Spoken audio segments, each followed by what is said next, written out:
I want to apologize for being a little bit late between my videos. You know, the last one is like almost 2 years old. I got a lot of issues with my cameras and stuff, and the camera I was using just bricked on me one time.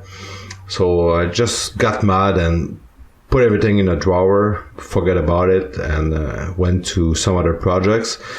But I mean, riding motorcycles and talking about it kind of missed me a little bit, so I just decided to come back to it, and I got another camera. Now the audio is not terrible, okay? I need to work on that thing. I need to work about it to find a good place to put it in my helmet, because there was a lot of noise behind it. Yeah, you don't want to go through that. Well, let's go.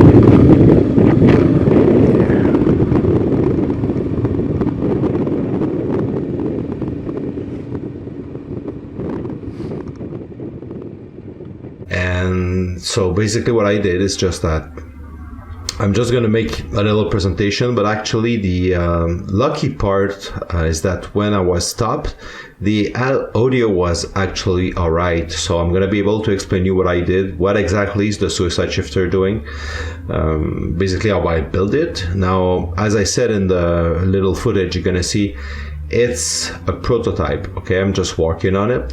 So basically what I did is I took a transmission cable from a Polaris RZR 570, and I worked my way from there. So, and it works well, actually. I still need to do a lot of things on it. I need to finish it because it's a prototype, but otherwise than that, it's working well. Just before we go through the video, so I'm going to show you that part of the video. The audio is okay, but at least it's good enough so you can understand what's happening there.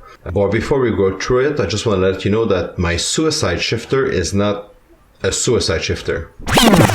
Now, there's a lot of different names for different type of shifters on motorcycle, and I'm gonna make a video probably next week or the next one that's gonna explain every difference between them, because you know we have suicide shifter, suicide clutch, dipstick shifter, which is probably what's the closest to what I have, jockey shift, things like that.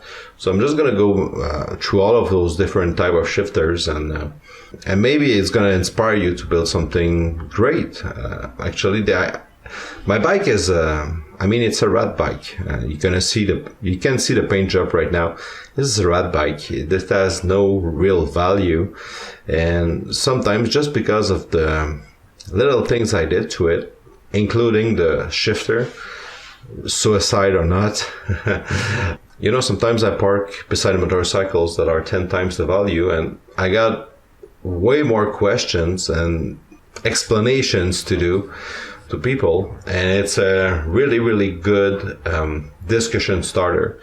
So without further ado, let's see that part. I'm just going to explain you what's happening here. So I hope you see it well. We have a knife there. It's welded through here.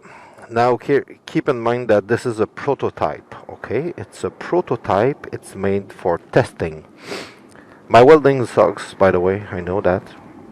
Anyways, so you got the lever here that I use to shift gear.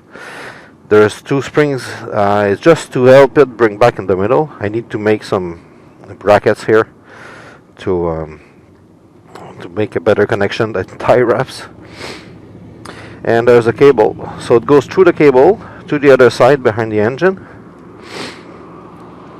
and it goes right here to this little arm here. That's actually straight on the transmission. Before that, you were the shifter and a rod that was moving that thing, but now it's the cable.